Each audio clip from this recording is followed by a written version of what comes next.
Hello guys! Welcome sa aking walang kwentang channel. So nandito na naman tayo para sa panibagong video.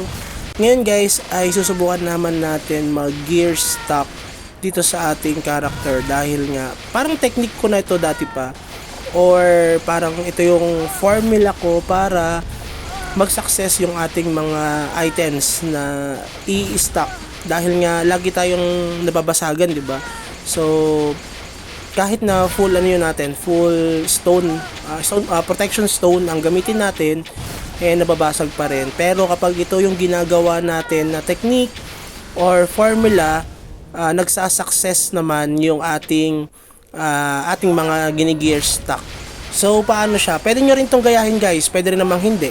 So ang una kong ginagawa kasi, syempre dapat kumpleto yung ating protection stone, even na napakamahal niya talaga, sobrang mahal niya. Tapos papasok kayo sa dungeon. Yan, ganyan ginagawa ko sa dungeon, pumapasok ko minsan sa DS. So ang gear stock protection stone na kailangan natin dito sa T15 ay 23. So yan, kita nyo naman, nag-success yung ating item na pants, no? So yan ang kinagandahan nun para sa akin dahil parang yan yung nagiging lucky charm ko, no? Dati kasi kung saan ako nag-gear stock, ngayon dyan na, nung natutunan ko yan or parang meron akong nabasang ganyan na maganda daw sa dungeon at saka sa DS, doon ako nag-gear stock na. So nag-success yung ating gear stocking sa ating pants. So complete option na ang ating pants, helm, armor at saka yung ating gloves. Yung boots na lang natin ay kulang ng HP. So gagawin natin siya, mag-ipon ulit tayo ng items para naman magkaroon na tayo ng perfect option set. No, mas maganda kasi yun. Kasi matagal ko pa rin naman siya magagamit dahil nga tayo ay nasa T15 pa lang at tayo ay nasa 730. So yung next na T16 na item natin ay sa level 800 pa. So sinusubukan ko pa rin itong dungeon na ito dahil nga gusto natin makuha yung mga rewards, pero medyo mahirap na siyang patayin, no? So medyo mahal pa yung mga protection stone, pati yung mga items dito dahil marami pa rin naglalaro, guys. Ang tagal kong natenga, 'di ba? Almost 7 months, pero kita nyo naman ang dami pa ring active dito sa MU Monarch. Biruin nyo, wala pa tayong merging ng servers, pero still nasa rank 30 pa rin tayo. Kasi kung yan ay nag-merge ng server, hindi lang tayo rank 30. No, dati 29, bigla tayong bumaba. 'Di ba? Ang bilis nila magpataas. Feeling ko talaga kailangan ng Gen 4. Tapos yun pa, isa pa sa iniisip ko guys, kung tayo ay magpapalit ng class, hinihintay ko kasi kung tayo ba ay mag-change sa bagong class or mag-wizard ulit tayo. Kasi nagustuhan ko talaga yung wizard. Hindi ako masyadong gumastos doon. Farming lang, tapos ang bilis ng red boss. Mabilis din naman sa grow lancer at saka sa PVP. Pero ang problema kasi mas nagustuhan ko lang ang wizard dahil mas malakas siyang kumil ng mga character, no? Tsaka yung mga red boss, mabilis siyang pumatay dahil sa poison niya.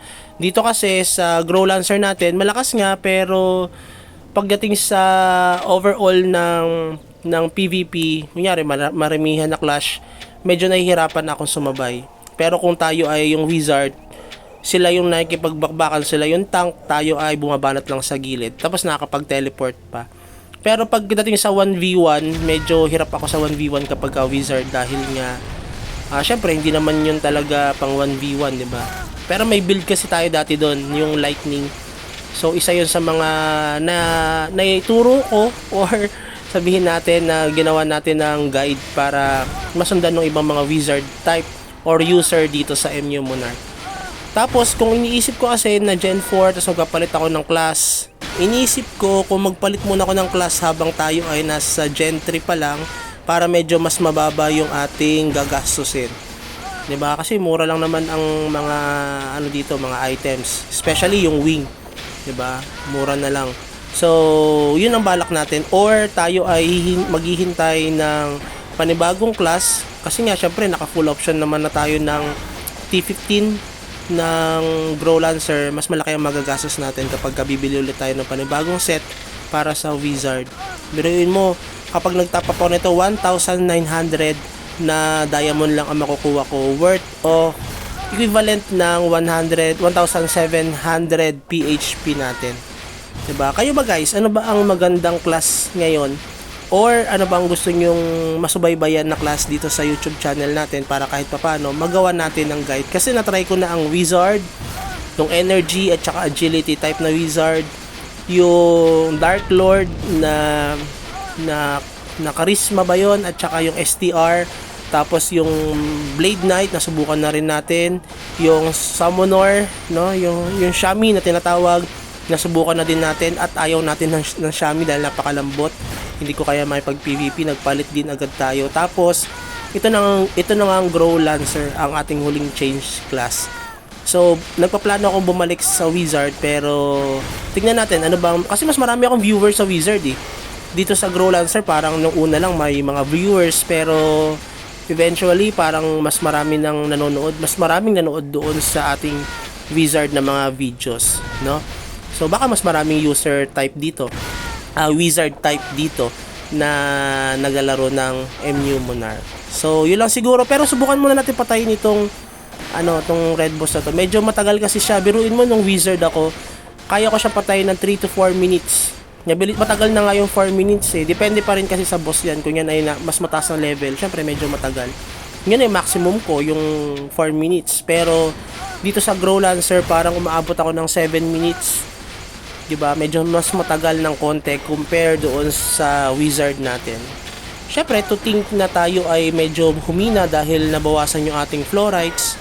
Syempre, nakadepend din doon yung damage natin, yung damage output natin dito sa ating character, kaya medyo bumagal talaga tayo pumatay. Kahit na naka-demon guardian tayo, no? Biruin nyo ito guys, itong mga kasama natin dito, ang dami pa rin naglalaro. 7 months tayo natigil, pero patuloy pa rin sila naglalaro, na unahan pa nga tayo eh.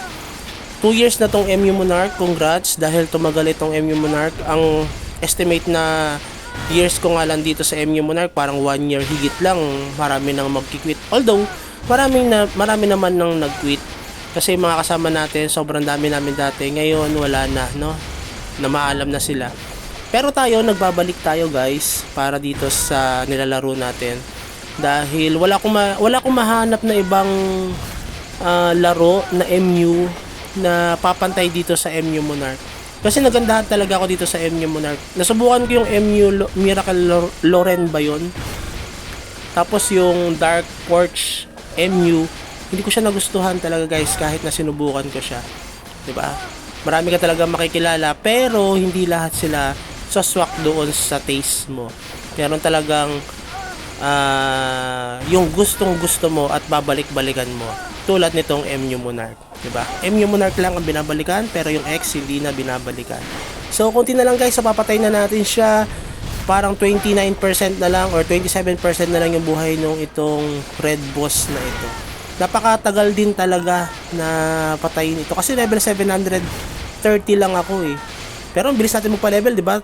Kahapon tayo ay 729, parang 1 level per day ang pwede nating magawa dito sa MU Monarch. So 70 days na lang, 3 months sabihin na lang natin, para tayo ay mag-level 800. So medyo matagal-tagal yun guys, no? 800. Diba? Ay, level 800. Pero syempre, gusto natin subukan yung level 800 para makita din natin yung mga red boss doon, kung gaano ba kalakas at kung ano yung mga loot doon. At saka kinagandahan dito sa MU Monarch, ang daming updates. Diba? Kapag nahuli ka talaga or hindi ka sumasali sa mga events, diba, kahit na free to play ka lang, ay hindi ka lalakas. Kasi may mga free to play lang dito, pero lumalakas naman sila, no, kahit papaano. Nakakasabay pa rin naman sila dito, pero mas malakas pa rin naman yung mga spender. Kasi the more na mas marami kang na-spend, the more na mas lalakas yung character mo.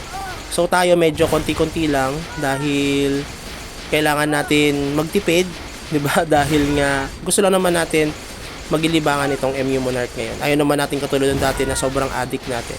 So yun lang siguro, mamamatay na itong red boss na ito. Maraming salamat and have a good day.